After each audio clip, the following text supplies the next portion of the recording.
Sa punto pong ito ay tunghayan natin ang talakayan sa balitaan kasama si Emil Carrion. Emil, maganda umaga.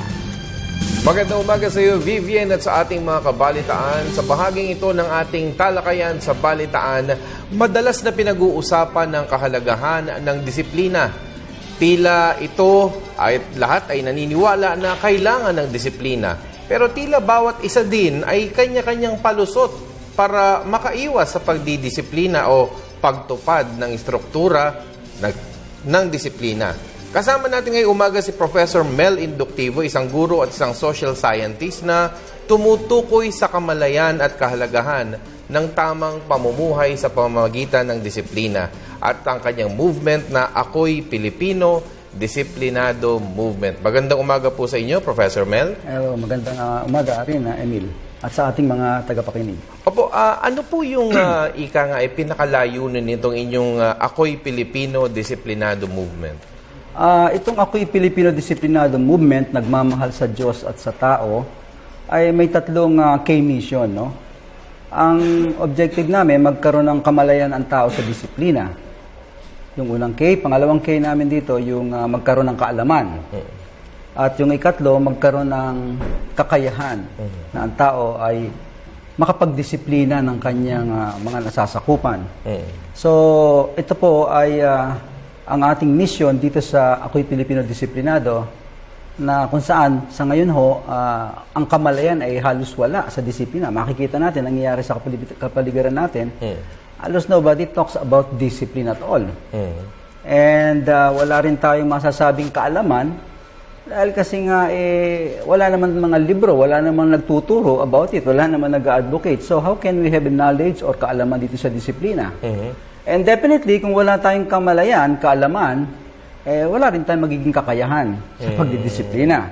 So pag ito po nawala yung kakayahan na yan, may madidisempowered tayo to initiate discipline within our midst, within our community, within our barangay, within our family. So it will be a chaotic community and nation. Ito rin po ba yung dahilan kung bakit sa inyong pagre-research ay naisipan nyo na isulat ang librong ito na Discipline for Everyday Living?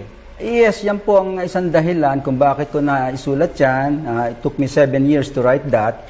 And ang objective natin dyan is through this book, magkakaroon ng kamalayan at kaalaman ang mga Pilipino kung ano yung tamang paraan ng pagdidisiplina. Ano ba talaga itong disiplina? Kasi ngayon, iba-iba ang pananaw ng tao eh.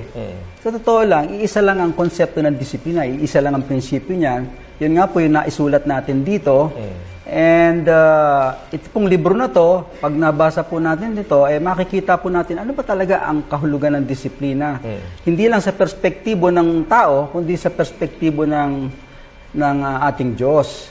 And dito po sa libro na to, meron pong 200 paraan kung paano to po tayo magdidisiplina ng tama at proper, no? Correct and proper way of disciplining. Kasi hindi humahalaga lang na tayo ay magkaroon lang ng disiplina, kundi dapat tayo ay maging instrumento ng pagdidisiplina ng iba.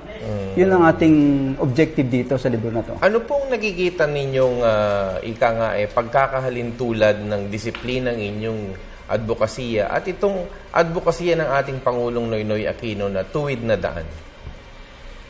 Alam niyo po kasi ang tuwid na daan o matuwid na daan, it refers to basically to discipline. Hindi po tayo po pwede magkaroon ng matuwid na daan kung wala po yung disiplina.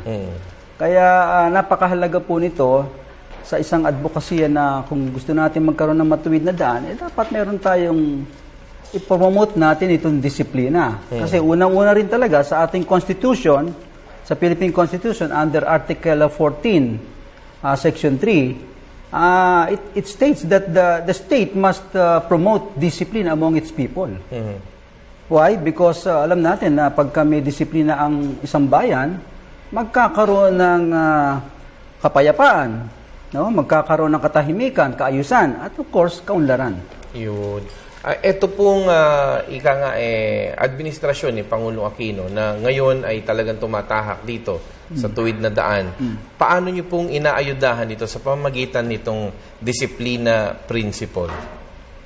Well, ito nga kaya nga kinakailangan itong advocacy nating Ako'y Pilipino Disiplinado, nagmamahal sa Diyos at tao. Dapat talaga maisulong natin ito. Alam niyo ho, Noong 1980, no?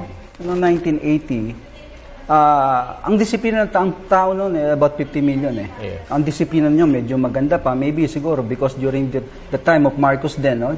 President Marcos, na isinulong niya yung sa ikaunlad ng bayan, disiplina ang kailangan. So balit after that, hanggang sa ngayon, wala na nagsulong ng disiplina eh. At maybe siguro ginawa yung disiplina yan during those time kasi nakasaad naman talaga sa constitution natin yan na nire-require na mag-promote ng discipline sa tao. Ngayon, itong mga panahon na to, nawala yun eh. Hindi na natin in-advocate yung discipline sa ating mga mamamayan. So, kaya lumala itong mga problema sa komunidad natin, itong mga kriminalidad, katiwalian, itong mga sakit, no? Aksidente na nangyayari sa ating kalsada, itong mga marami pa, no? Kaya dapat bigyan natin ng diin muli ito na maibalik. Okay, at hindi lang sa pamagitan ng pananalita at pagsulat ng libro, meron pa kayong kanta na kinompose na ang layunin ay ikintal ang disiplina. Siguro po pwede nating pakinggan kahit bahagi lamang nito.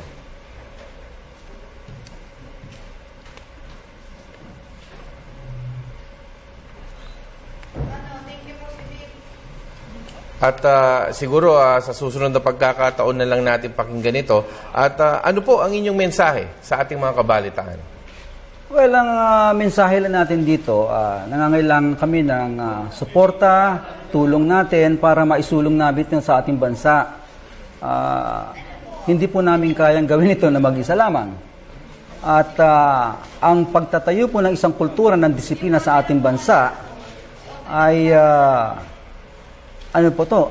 adhikain po ito ng bawat isa sa ating mga Pilipino. Kaya nangangailangan po kami ng suporta sa inyo dito at even prayers, no? And we have a foundation, Discipleship for Christ Foundation, kung saan pwede kayo magbigay ng tulong nyo sa amin dito, suporta, upang mapalaganap natin ito lalo na sa ating buong bansa. And sa kasalukuyan also, we are conducting free training seminars on discipline every Monday ito sa All Nations College. This is from 9 to 11 in the morning. So, inimbita ko sila kung gusto nilang malaman ito, makita at mag-participate sa advokasiyang ito. Ininyahan ko sila dito makinig at sumama. Okay, maraming salamat po si Professor Mel Inductivo, isang guro, isang professor, at isang social scientist na ating nakapanayam ngayong umaga. Marami pa tayong balita at impormasyon sa pagpapatuloy ng ating balitaan. Balik tayo kay Audrey. Maraming salamat kasamang Emil Carion.